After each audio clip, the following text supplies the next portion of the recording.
Hello guys, this is Ashika Shatija. Welcome back to my YouTube channel. इस video में आपको बताऊंगी पार्टनर्स कैपिटल और पार्टनर्स करंट अकाउंट के बारे में कि ये अकाउंट्स हम लोग क्यों बनाते हैं एंड कब बनाते हैं।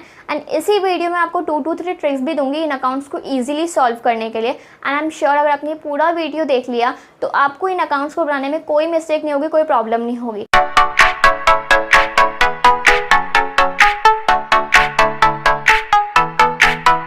इस चैप्टर के अंदर आपको 4 अकाउंट्स पढ़ने हैं, विच इज पार्टनर्स के capital account, PNL appropriation account, partners current account, balance sheet. Okay, so ये 4 अकाउंट है, बहुत ही इजी अकाउंट है। पीएनएल एप्रोप्रिएशन अकाउंट के बारे में मैंने आपको डिटेल्ड वीडियो दे दिया है। अगर आपने वो वीडियो अभी तक नहीं देखा है तो लिंक आपको डिस्क्रिप्शन में मिल जाएगा और आई बटन में भी दिख रहा होगा। आप वहाँ से जाके ईजिली पूरी वीडियो को देख सकते हो। ओनली 15 मिनट्स का वीडियो है, उससे ज़्यादा नहीं है वीडियो। बट अगर आपने वो पूरा वीडियो देख लिया देन आई एम श्योर आपके उसके रिलेटेड जो भी डाउट्स होंगे, जो भी कॉन्सेप्ट्स होंगे, सब कुछ क्लियर हो जाएगा एंड आपको वो अकाउंट भी एकदम ईजी लगेगा सॉल्व करने में। Start with partners capital and partners current account. ठीक है, सबसे पहले ये दोनों अकाउंट हम लोग 2 मेथड्स में बनाते हैं। एक फिक्स्ड कैपिटल मेथड में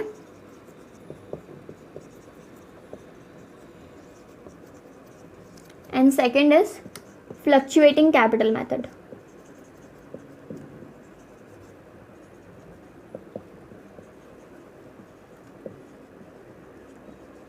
ओके, सो फिक्स्ड का मतलब क्या होता है? जो सेम रहता है। ठीक है, तो यहाँ पे कैपिटल को सेम रखने के लिए हम लोग 2 अकाउंट बनाते हैं, विच इज एक होता है पार्टनर्स के कैपिटल अकाउंट, सेकेंड बनाते हैं पार्टनर्स करंट अकाउंट। 2 अकाउंट बनते हैं, ठीक है, जिसमें कैपिटल को सेम रखना होता है ना, उसके अंदर 2 अकाउंट बनता है, पार्टनर्स कैपिटल और पार्टनर्स करंट अकाउंट। फ्लक्चुएटिंग का मतलब तो आपको पता ही होगा, जो बार बार चेंज होता रहता है। ठीक है, तो यहाँ पे जो है कैपिटल चेंज होता रहता है। सो यहाँ पे जो कैपिटल है वो चेंज होता रहता है, इसलिए यहाँ पे हम लोग खाली एक ही अकाउंट बनाते हैं, which is partners capital account. I hope आपको ये इतना समझ में आ गया होगा। फिक्स कैपिटल मेथड मतलब यहाँ पे कैपिटल सेम रहता है। फ्लक्चुएटिंग कैपिटल मेथड मतलब कि कैपिटल यहाँ पे चेंज होता रहता है। ओके, सो यहाँ पे 2 अकाउंट बनते हैं, partners capital account, partners capital account और पार्टनर्स करंट अकाउंट। ये दोनों अलग अलग क्यों बनते हैं? वो इसलिए बनते हैं बिकॉज यहाँ पे कैपिटल को सेम रखना होता है। तो जो पार्टनर्स कैपिटल अकाउंट होता है उसमें हम लोग सारे कैपिटल रिलेटेड ट्रांजेक्शन्स करते हैं, जैसे कि बैलेंस ब्रॉट डाउन, जो पार्टनर्स का जो कैपिटल अकाउंट का जो बैलेंस दिया हुआ होता है क्वेश्चन के अंदर, वो लिखते हैं। अगर हम लोगों ने बिजनेस के अंदर कुछ बीच में कैपिटल डाला तो उसको भी लिखता है एडिशनल कैपिटल। कैपिटल हम लोगों ने अगर अपने घर लेके गए, हम लोगों ने विड्रॉ किया हमारे बिजनेस से, तो कैपिटल विड्रॉन, और लास्ट में बैलेंस क्लोज डाउन। बस ये 4 चीज़ें होती हैं पार्टनर्स कैपिटल अकाउंट के अंदर। बाकी हम लोग और कोई ट्रांजैक्शंस हम लोग इस अकाउंट के अंदर नहीं करते। इस अकाउंट में हम लोग खाली कैपिटल रिलेटेड ट्रांजैक्शंस ही करते हैं। ठीक है, और जो पार्टनर्स करंट अकाउंट होते हैं उसमें हम लोग रिमेनिंग ट्रांजैक्शंस करते हैं। रिमेनिंग ट्रांजैक्शंस कौन से? पार्टनर्स करंट अकाउंट का बैलेंस लिखते हैं। ठीक है, पार्टनर्स को अगर इनकम देनी, पार्टनर्स के लिए जो इनकम चीज़ें हैं जैसे कि salary, remuneration, commission, interest on capital, ये सब उनके जो एक्सपेंसेस हैं वो लिखते हैं, इंटरेस्ट ऑन ड्राइंग्स एक्सेट्रा। ठीक है, पार्टनर्स कैपिटल अकाउंट वापस बता दे रही हूँ, इसमें ओनली कैपिटल रिलेटेड ट्रांजैक्शंस होते हैं और इसमें जो भी दूसरे बचे हुए ट्रांजैक्शंस होते हैं वो हम लोग पार्टनर्स करंट अकाउंट में बनाते हैं। पार्टनर्स कैपिटल अकाउंट के अंदर हम लोग सारी चीज़ें लिखते हैं, जैसे कि पार्टनर्स के में अगर उन लोगों ने बिजनेस के स्टार्टिंग में कोई पैसा लगाया, बैलेंस ब्रॉट डाउन करके लिखते हैं। बिजनेस के बीच में कोई पैसा लगाया, उसको एडिशनल कैपिटल लिखते हैं। बिजनेस में से पैसे लेके गए तो कैपिटल विड्रॉन। ठीक है, interest on capital, interest on drawing, salary, remuneration, commission. ठीक है, ये सब चीज़ें हम लोग एक ही अकाउंट में लिखते हैं, विच इज़ पार्टनर्स कैपिटल अकाउंट। अब इसके लिए एक अकाउंट, इसके लिए 2 अकाउंट, ऐसा क्यों? यहाँ पे कैपिटल को सेम रखने के लिए हम लोगों ने कैपिटल का एक सेपरेट अकाउंट बनाया है और बाकी के जो भी ट्रांजैक्शंस होते हैं उसको हम लोग इस अकाउंट में करते हैं। यहाँ पे कैपिटल चेंज होता रहता है, यहाँ पे कोई मगजमारी नहीं होती कि कैपिटल को सेम रखना है। ठीक है, तो यहाँ पे हम लोग सिंपल एक ही अकाउंट बनाते हैं, विच इज़ पार्टनर्स कैपिटल अकाउंट। कोई बच्चे यहाँ पे भी कंफ्यूज होते हैं कि अगर हम लोग को क्वेश्चन के अंदर कौन सा मेथड यूज़ करना है, फ्लक्चुएटिंग या फिक्स्ड, अगर वो नहीं दिया हुआ हो तो हम लोग को कौन सा मेथड यूज़ करना है। तब तुम लोग को कौन सा यूज़ करना है? फ्लक्चुएटिंग कैपिटल मेथड, यानी कि जहाँ पे कैपिटल चेंज होता है और यहाँ पे हमको खाली एक ही अकाउंट बनाता है, which is partners capital account बनाना होता है। ठीक है, ओके, सो आई होप आपको समझ में आ गया होगा। फिक्स्ड कैपिटल मेथड के अंदर कैपिटल सेम रहता है, फ्लक्चुएटिंग कैपिटल मेथड के अंदर कैपिटल चेंज होता रहता है। यहाँ पे कैपिटल को सेम रखने के लिए हम लोग एक सेपरेट कैपिटल अकाउंट बनाते हैं और यहाँ पे बाकी जो रिमेनिंग ट्रांजेक्शन्स होते हैं वो हम लोग पार्टनर्स करंट अकाउंट में करते हैं। यहाँ पे कैपिटल चेंज होता रहता है, तो यहाँ पे हम लोग सिंपल एक ही अकाउंट बनाते हैं जिसमें हम लोग सारे ट्रांजैक्शंस करते हैं। ओके, सो अब मैं आपको एक एक करके सारे अकाउंट्स के फॉर्मेट बताऊंगी। पार्टनर्स कैपिटल अकाउंट जो हम लोग फिक्स्ड कैपिटल मेथड के अंदर बनाते हैं, पार्टनर्स करंट अकाउंट जो हम लोग फिक्स्ड कैपिटल मेथड के अंदर बनाते हैं, पार्टनर्स कैपिटल अकाउंट जो हम लोग फ्लक्चुएटिंग कैपिटल मेथड के अंदर बनाते हैं।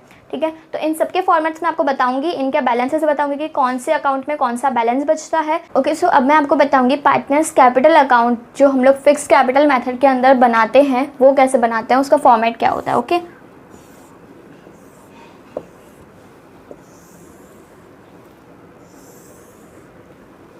पर्टिकुलर्स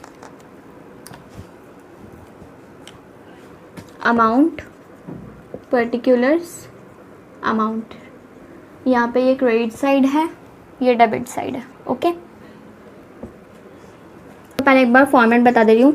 बैलेंस ब्रॉट डाउन, सबसे पहली चीज़ हमें क्या लिखनी होती है, पार्टनर्स कैपिटल के अंदर पार्टनर्स का जो कैपिटल बैलेंस होता है, ठीक है, वो लिखना होता है। आपको क्रेडिट साइड पे बैलेंस क्यों लिखना है, C for capital, C for credit, ये हमारी ट्रिक है। लॉजिक क्या है कि अगर बिजनेस के अंदर पैसा आता है तो हमें उसको क्रेडिट साइड पे लिखना होता है। ओके, सिमिलरली अगर बिजनेस में साल के बीच में अगर कोई पार्टनर एडिशनल कैपिटल ला रहा है, एडिशनल कैपिटल इंट्रोड्यूस्ड, ओके, सो वो भी हमें क्रेडिट साइड पे ही लिखना है। क्रेडिट साइड पे क्यों लिखना है, बिकॉज बिजनेस के अंदर पैसा आया, तो बिजनेस के अंदर अगर पैसा आता है तो हम लोग को कहाँ पे लिखना होता है, क्रेडिट साइड पे। अब सिमिलरली अगर बिजनेस में से पैसा गया, कैपिटल विदड्रॉन, ठीक है, तो वो हम लोग लिख देंगे डेबिट साइड पे। ठीक है, अब कैपिटल विदड्रॉन हम लोग डेबिट साइड पे क्यों लिखेंगे, बिकॉज बिजनेस से पैसा गया। ठीक है, तो बिजनेस के अंदर कैपिटल अकाउंट जो फिक्स्ड कैपिटल मेथड के अंदर जो कैपिटल अकाउंट बनाते हैं वो दो ही कंडीशंस में चेंज हो सकता है। एक, जब हम लोग बिजनेस के बीच में पैसा डाल रहे हैं, और दूसरा जब हम लोग बिजनेस में से जो कैपिटल है वो विड्रॉ कर रहे हैं। ओके, उसके बाद कुछ नहीं, इन सब का टोटल निकाल के यहाँ पे अमाउंट लिखना है। ठीक है, और उसमें से ये माइनस कर देना है, तो आपका इस तरफ बैलेंस बचेगा, which is balance close down. Okay, अब सपोज यहाँ पे इन दोनों का टोटल आ रहा था 35,000, ठीक है, और इसका भी टोटल आ रहा था 35,000। ठीक है, तो बैलेंस हमारा क्या आएगा, नील बैलेंस आएगा। 35,000 माइनस 35,000 विल बी 0। सो यहाँ पे क्या होगा ना, इन दोनों का टोटल सपोज 35,000 आ रहा था और इसका भी टोटल 35,000 आ रहा था, तो 35,000 माइनस 35,000 0, तो यहाँ पे क्या आ जाएगा, नील बैलेंस। तो पार्टनर्स कैपिटल अकाउंट के अंदर जो हम लोग फिक्स्ड कैपिटल मेथड के अंदर जो बनाते हैं उसके अंदर नील बैलेंस आ सकता है। फर्स्ट कंडीशन ये हुई। सेकंड में क्या होता है, कभी कभी यहाँ पे 35,000 होता है और यहाँ पे सपोज कैपिटल विड्रॉ हमारा 20,000 हम लोगों ने कैपिटल विड्रॉ किया, तो यहाँ पे बैलेंस बचता है 15,000। ठीक है, 35,000 में से अगर हम लोगों ने 20,000 विड्रॉ कर लिया, ठीक है, तो यहाँ पे हमारा बैलेंस बचता है 15,000, यानी कि हमारा क्रेडिट बैलेंस भी आ सकता है। क्रेडिट बैलेंस कैसे है, क्योंकि क्रेडिट में अमाउंट ज़्यादा है, क्रेडिट में अमाउंट ज़्यादा है, उसकी वजह से बैलेंस यहाँ पे बच रहा है। ओके, सो उसको हम लोग बोलते हैं क्रेडिट बैलेंस। कुछ बच्चे क्या करते हैं ना, कंफ्यूज हो जाते हैं। ठीक है, तो इसके लिए मेरे पास एक ट्रिक है, विच इज़ कि अगर आपका बैलेंस जो है डेबिट साइड पे आए, ठीक है, तो उसका उल्टा कर दो, विच इज़ क्रेडिट बैलेंस। अगर बैलेंस क्रेडिट साइड पे आए तो उसका उल्टा कर दो, डेबिट बैलेंस। ठीक है, बट इसका लॉजिक क्या है, लॉजिक है कि यहाँ पे पार्टनर्स कैपिटल के अंदर जो क्रेडिट अमाउंट है वो ज़्यादा है और डेबिट अमाउंट कम है, इसलिए यहाँ पे क्रेडिट बैलेंस बच रहा है। बट ट्रिक क्या है, ट्रिक ये है कि अगर डेबिट साइड बैलेंस बच रहा है तो उसको क्रेडिट, और जो क्रेडिट साइड बैलेंस बचा है उसको डेबिट बैलेंस बोलते हैं। कि अब मेन क्वेश्चन ये है कि इस अकाउंट के अंदर डेबिट बैलेंस क्यों नहीं बचता, यानी कि क्रेडिट साइड पे बैलेंस क्यों नहीं बचता। देखो, डेबिट बैलेंस तब बचता है जब डेबिट साइड पे अमाउंट ज़्यादा हो और क्रेडिट साइड पे अमाउंट कम हो, यानी कि अगर बिजनेस के अंदर पैसा कम हो और हम लोगों ने विड्रॉ किया है ज़्यादा। सपोज ए, बी, सी और डी, इन चारों ने मिला के 60,000 कंट्रीब्यूट किया बिजनेस के अंदर। तो बिजनेस के अंदर अगर पैसा ही 60,000 है तो हम लोग 61, 62, 63,000 नहीं विड्रॉ कर सकते। यानी कि कोई भी केस हो, यहाँ पे कैपिटल विड्रॉन या तो फिर 60,000 आएगा या तो फिर उससे कम आएगा, उससे ज़्यादा नहीं आएगा। ठीक है, क्योंकि बिजनेस के अंदर पैसा ही कम है, बिजनेस के अंदर पैसा ही 60,000 है, तो हम लोग उससे ज़्यादा विड्रॉ कर ही नहीं सकते। तो डेबिट साइड पे अमाउंट ज़्यादा हो ही नहीं सकता क्रेडिट साइड से, तो डेबिट साइड से अमाउंट ज़्यादा नहीं हो सकता, इसकी वजह से यहाँ पे डेबिट बैलेंस नहीं आ सकता। एक बार वापस बता दे रही हूँ, डेबिट बैलेंस तब आता है जब हमारे डेबिट साइड पे अमाउंट ज़्यादा होता है और क्रेडिट साइड पे अमाउंट कम होता है। ठीक है, क्रेडिट साइड पे अमाउंट कम होता है यानी कि बिजनेस के अंदर पैसा कम होता है, 60,000 है, तो क्या हम लोग 60,000 से ज़्यादा विड्रॉ कर सकते हैं? Obviously not. सपोज हमारे पास घर के अंदर है ही 20,000, तो हम लोग 25,000 का खर्चा कर सकते हैं? नो। सिमिलरली बिजनेस के अंदर पैसा ही 60,000 है, तो हम लोग या तो फिर पूरे 60,000 विड्रॉ करेंगे या तो फिर 60,000 से कम विड्रॉ करेंगे। इन शॉर्ट यहाँ पे डेबिट साइड या तो फिर कम रहेगी या तो फिर जितनी क्रेडिट साइड पे जो अमाउंट आ रहा है वही डेबिट साइड पे भी आएगा। तो अगर डेबिट साइड पे और क्रेडिट साइड पे दोनों में इक्वल अमाउंट आए तो उसमें आ जाएगा हमारा नील बैलेंस। अगर डेबिट साइड में कम अमाउंट हो तो यहाँ पे हमारा आ जाता है credit balance. Okay, but debit side में कभी भी ज़्यादा अमाउंट नहीं हो सकता, इसकी वजह से डेबिट साइड पे अमाउंट ज़्यादा नहीं हो सकता, इसकी वजह से यहाँ पे डेबिट बैलेंस नहीं आ सकता। ठीक है, आई होप आपको समझ में आ गया होगा। ओके, सो अब हम लोग पढ़ेंगे पार्टनर्स के करंट अकाउंट के बारे में। करंट अकाउंट में क्या होता है ना कि यहाँ पे कैपिटल रिलेटेड ट्रांजैक्शंस को हटा के बाकी सारे ट्रांजैक्शन लिखना है, यानी कि करंट अकाउंट का बैलेंस, पार्टनर्स की इनकम, पार्टनर्स के एक्सपेंसेस, सब कुछ हम लोग को इस अकाउंट में लिखना है, सिवाय additional capital introduced and capital withdrawn. क्यों? बिकॉज हम लोगों ने उसके लिए एक सेपरेट अकाउंट बनाया है which is partners capital account, और उस पार्टनर्स कैपिटल अकाउंट के अंदर हम लोगों ने कैपिटल रिलेटेड ट्रांजेक्शन्स कर लिए होता है, इसलिए यहाँ पे बैलेंस भी हम लोगों को पार्टनर्स के करंट अकाउंट का लिखना होता है। कभी कभी पार्टनर्स का करंट अकाउंट का बैलेंस दिया हुआ होता है, कभी कभी पार्टनर्स के करंट अकाउंट का बैलेंस नहीं दिया हुआ होता है। अगर नहीं दिया हुआ होता है तो आपको नहीं लिखना होता है, अगर दिया हुआ होता है तो आपको बैलेंस ब्रॉट डाउन करके उसका जो बैलेंस होता है पार्टनर्स करंट अकाउंट का वो आपको लिख देना है। उसके बाद क्या आती है, पार्टनर्स की और कौन कौन सी इनकम्स हो सकती है? सैलरी, वो पार्टनर्स के लिए इनकम है। पार्टनर्स के लिए कमीशन इनकम है। ठीक है, तो कमीशन भी हम लोगों की जो भी इनकम है वो हम लोग क्रेडिट साइड पे लिखते हैं। ठीक है, अब पार्टनर्स के लिए एक्सपेंसेस क्या हो गए? ड्राइंग्स। ठीक है, अब ड्राइंग्स की है तो इसलिए उनको इंटरेस्ट भी देना पड़ेगा, तो वो भी उनके लिए क्या है? एक्सपेंस हुआ, इंटरेस्ट ऑन ड्राइंग्स। उसके अलावा इंटरेस्ट ऑन कैपिटल यानी कि पार्टनर्स ने बिजनेस के अंदर जो पैसा इन्वेस्ट किया है इस पे उनको इंटरेस्ट मिलता है। सपोज अगर उन लोगों ने बैंक के अंदर 1 लाख रुपीज़ इन्वेस्ट किए होते और उनके ऊपर उनको 10% इंटरेस्ट मिलता, तो 10,000 उनकी ईयरली मंथली इनकम होगी।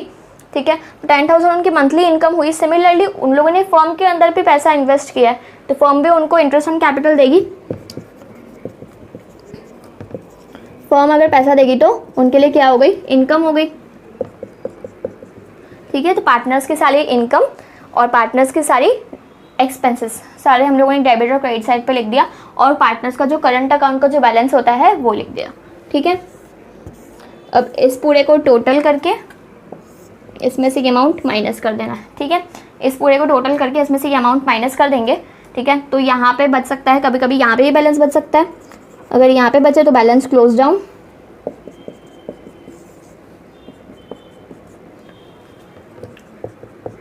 ठीक है, अगर यहाँ पे बैलेंस बचे तो यहाँ पे बैलेंस क्लोज डाउन।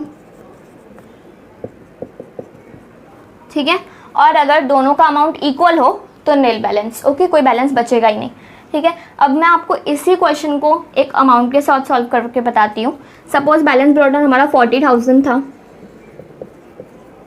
ठीक है, सैलरी हमारी 10,000 थी, कमीशन हमारा 5,000 था, इंटरेस्ट ऑन कैपिटल 5,000 था। ठीक है, एक बार के लिए बैलेंस क्लोज डाउन हटा देते हैं।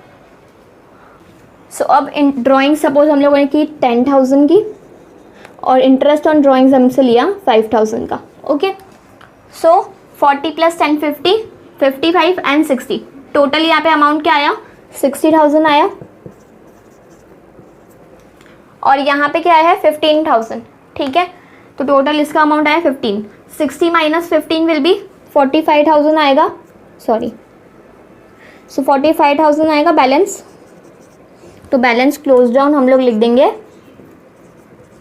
45,000, और यहाँ पे टोटल 60,000 60,000 क्या हो जाएगा? टैली हो जाएगा। ठीक है, अब ये बैलेंस हमारा कहाँ बच रहा है? डेबिट साइड पे। तो यहाँ पे हमारा बैलेंस क्लोज डाउन आया 45,000। अब लॉजिक क्या बोलता है कि यहाँ पे हमारे पास क्रेडिट साइड में अमाउंट ज़्यादा था और डेबिट में कम था, इसकी वजह से यहाँ पे बैलेंस बच रहा है। ठीक है, तो क्रेडिट साइड की वजह से बैलेंस बच रहा है, तो इसलिए हमारा बैलेंस होगा क्रेडिट बैलेंस। ठीक है। बट अगर आपको याद नहीं रह रहा लॉजिक, अगर आपको कुछ कन्फ्यूजन हो रहा है तो आप एक ट्रिक यूज़ कर सकते हो। अगर डेबिट साइड पे बैलेंस बचा है तो हमारा क्रेडिट आएगा, क्रेडिट साइड पे बैलेंस बचा है तो हमारा डेबिट बैलेंस होता है, ठीक है। अब सपोज एक और क्वेश्चन करते हैं इसके साथ ही। सपोज यहाँ पे बैलेंस ब्रॉट डाउन, जो पार्टनर्स का जो करंट अकाउंट का जो बैलेंस है वो 10,000 है, ठीक है। सैलरी 5,000 है, ठीक है। कमीशन इन लोगों का 10,000 है और इंटरेस्ट ऑन कैपिटल 5,000, ठीक है। अब सपोज इंटरेस्ट ऑन ड्राइंग्स इन लोगों ने 20,000 की है, ठीक है। सॉरी, इन लोगों ने ड्राइंग सपोज 30,000 की है और इंटरेस्ट ऑन ड्राइंग्स इनको देना है 10,000, ठीक है। तो अब दोनों को प्लस करते हैं, 10 + 5 15, 25 एंड 30, ठीक है। इन सबको मिला के टोटल 30,000 अमाउंट आ रहा है और इन दोनों को मिला के 40,000 आ रहा है। यानी कि यहाँ पे क्या है, डेबिट साइड बड़ी है और क्रेडिट साइड कम है। जब डेबिट साइड अमाउंट ज़्यादा हो और क्रेडिट साइड अमाउंट कम हो, ठीक है, तो बैलेंस बचता है क्रेडिट साइड पे, ठीक है। Balance close down credit side पे विच इज 10,000। ओके सर, ये पूरा सा हम ऐसे सॉल्व करते हैं। अब एक और कंडीशन है, नील बैलेंस कैसे आता है। अगर 40,000 दोनों तरफ 40,000 होता, ठीक है, तो हमारा बैलेंस नील आ जाता, ठीक है। तो पार्टनर्स का जो करंट अकाउंट है उसके अंदर डेबिट बैलेंस भी आ सकता है, क्रेडिट बैलेंस भी आ सकता है, नील बैलेंस भी आ सकता है, ठीक है। और जो हम लोगों ने लास्ट अकाउंट के बारे में पढ़ा विच इज़ पार्टनर्स कैपिटल अकाउंट, उसमें ओनली क्रेडिट बैलेंस आ सकता है और नील बैलेंस आ सकता है। ओके सो अब मैं आपको बताऊंगी पार्टनर्स कैपिटल अकाउंट के बारे में, जो हम लोग फ्लक्चुएटिंग कैपिटल मेथड के अंदर बनाते हैं, ठीक है। तो इसका फॉर्मेट क्या है, वापस वही है, पर्टिकुलर्स अमाउंट, पर्टिकुलर्स अमाउंट,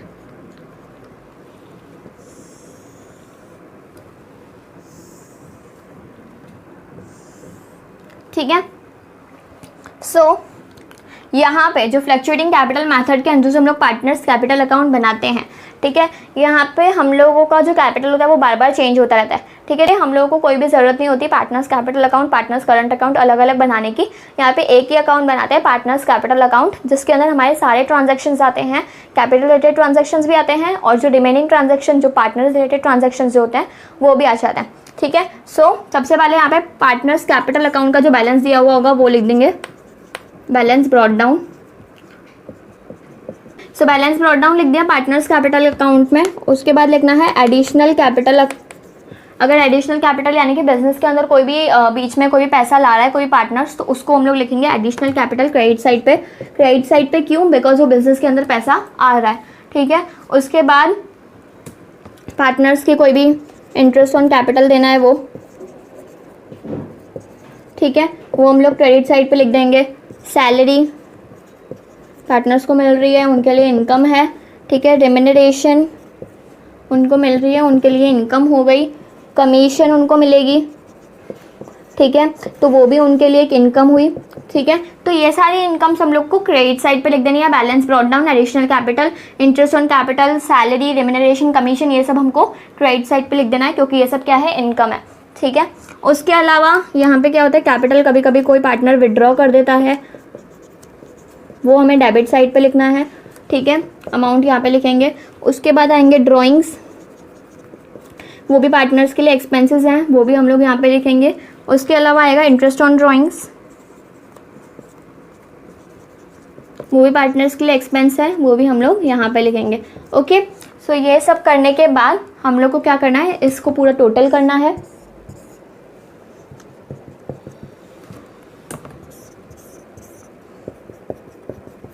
ठीक है, बैलेंस अगर यहाँ पे बच रहा है तो यहाँ पे लिख देना है बैलेंस क्लोज डाउन, ठीक है।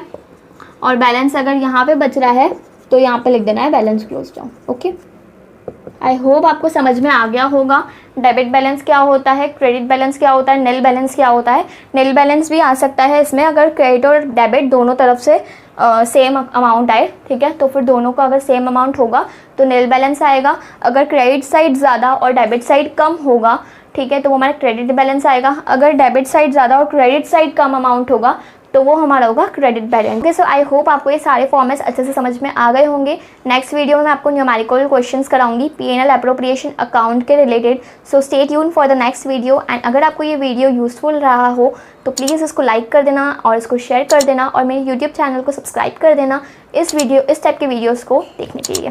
Bye bye.